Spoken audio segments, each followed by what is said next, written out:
Hi, and welcome to today's Best You Challenge.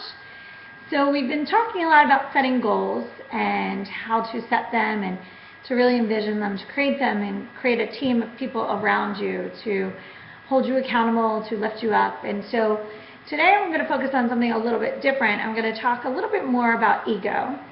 And it's something I've talked about throughout and focus on it a little bit more because the ego, when not channeled properly or identified, can also be the thing that will sabotage you from a lot of your goals or even creating that firm power posse around you. So today's challenge is to start to become more aware of your ego awareness. And in ego awareness, it's going back to that first challenge of mindfulness and diving in a little bit deeper and really starting to recognize different actions that we do or thoughts that we think, where they're motivated from, where they're coming from, and try and dissect, is this coming from a place of fear or love?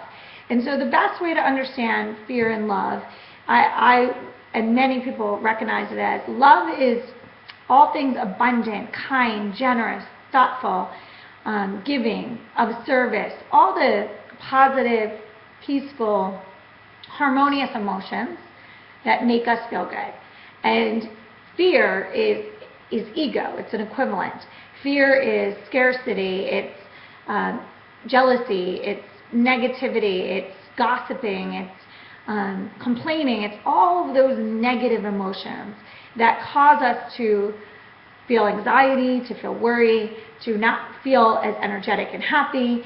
And they're also the same emotions that can sabotage our relationships, our goals, our ambitions, our energy, all the things that we need in order to live the life that we dream to live to our fullest potential. So often when you start to think things in your head and you start to create a conversation in your head, I want you to start to question, is this conversation coming from a place of fear or love?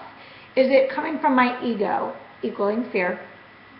Is it coming from a place of scarcity and negativity and complaining, judgment, or is it coming from a place of love and compassion and empathy, especially when it's geared to somebody else or a circumstance?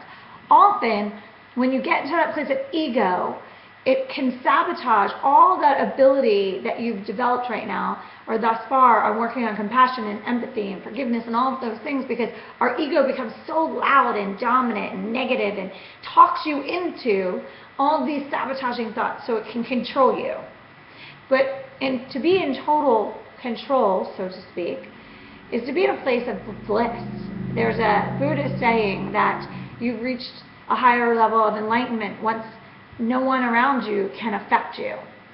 And for some of you, that sounds really far off to ever happen, but it is possible.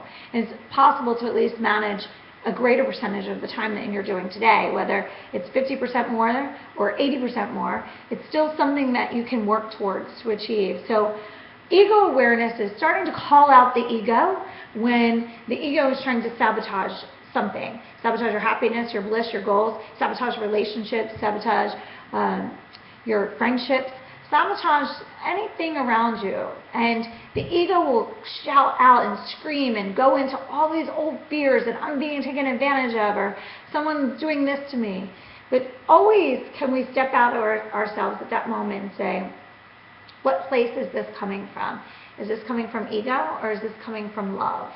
And try to understand somebody else's perception maybe, or try and gain a different perspective for the situation that you're in, and coming from more of a place of love and abundance.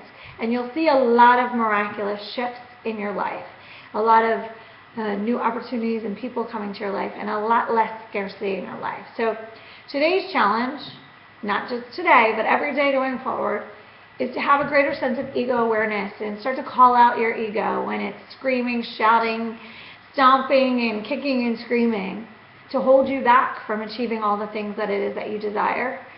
I know this is a deeper topic than we've been working on and something a little bit more psychological, so I'm open to questions and feedback and look forward to hearing your thoughts on this. Have a great day.